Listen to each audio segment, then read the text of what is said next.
I will start this session with basic things like what is the editor I am going to use and how to use that editor, and I will write a small two three lines of JavaScript code, and I will show you how we will run the how we will start the JavaScript code running. um, yeah, we will have a small video today, so in upcoming videos I will start the basics.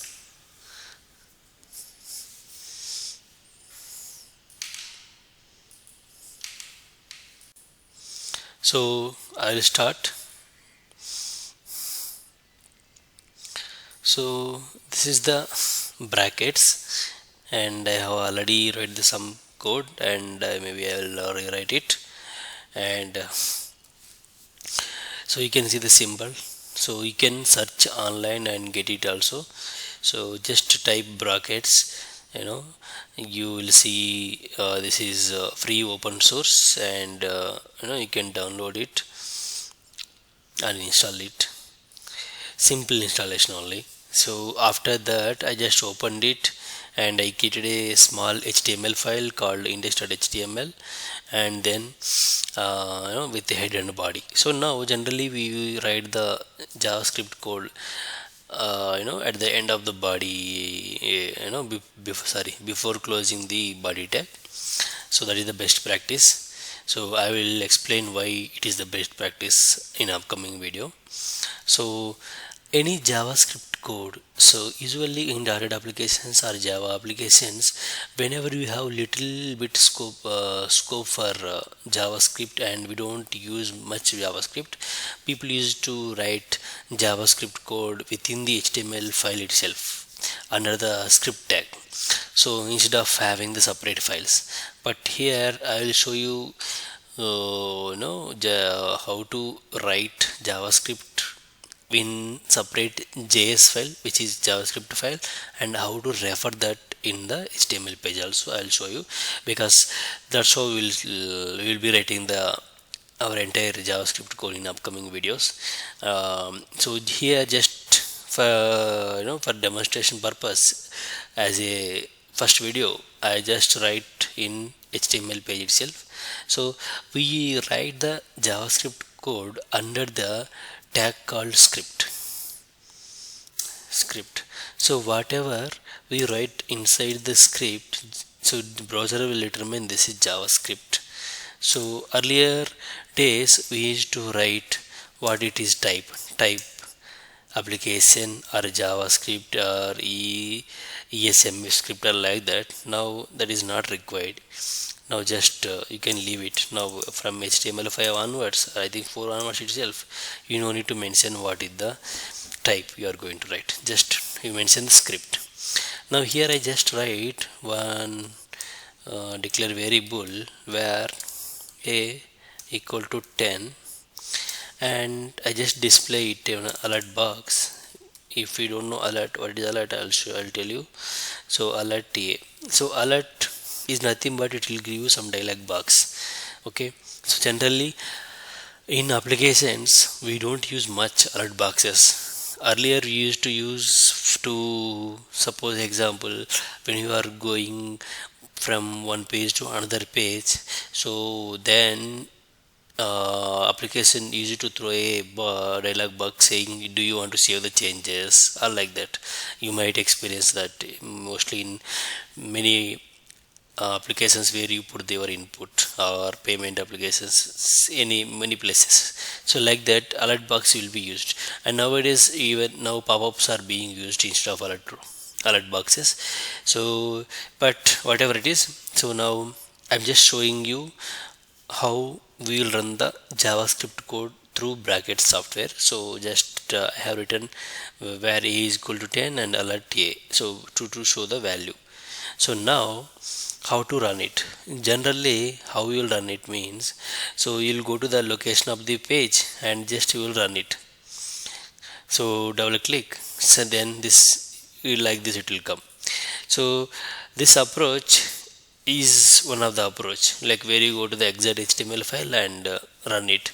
But whenever you make the changes, the browser will not recognize automatically. You have to refresh it, then only it will show the latest changes. But in brackets we don't have that problem. So brackets have the inbuilt server. So this is the icon, we can click, and when you click it, it will show this page automatically. This page is like this.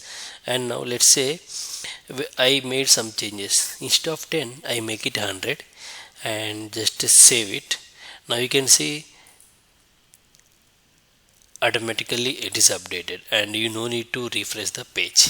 So it auto saving functionality helps the kickstart the browser with a new value or new changes. Okay, so this error will come, you can ignore it. So this is how we can write JavaScript within the HTML page under the script tag, and you can show the alert boxes. And one more way also there, that is called console. So I just show you console A. So console A.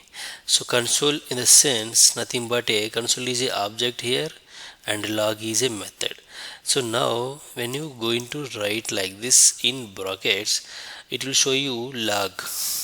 So log is a function which accept text, outputs images to the web console.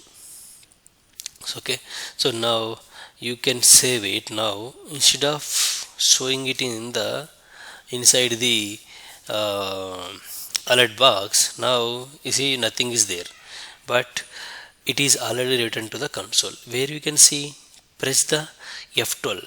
So web console, if you want to see, you have two options. You can press the F12, or this is the one way. So this is the console. You can see console.log lo is not a function. Yes, so it is showing some error.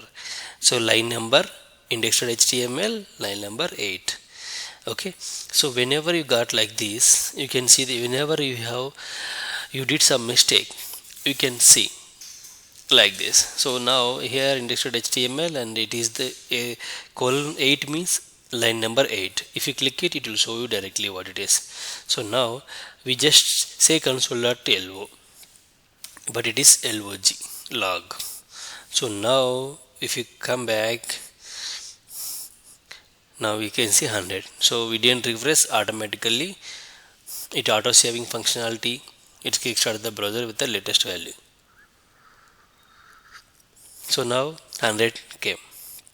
So now I told you we can bring up the console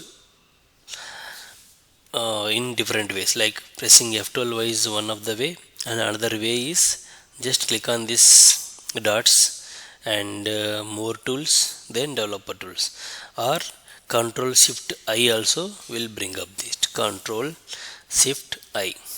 So this also will bring up the console. So that's how it will work. And when you open it, can you open the browser console 100. Let me go here and I make it 1000 and save and come to here, you can see 1000. So this is how brackets will automatically refresh the changes.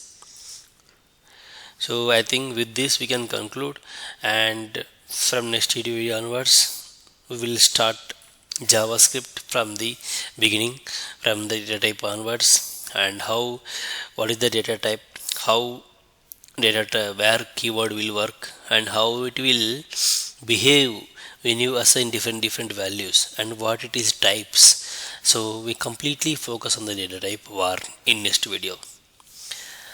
Thank you for watching.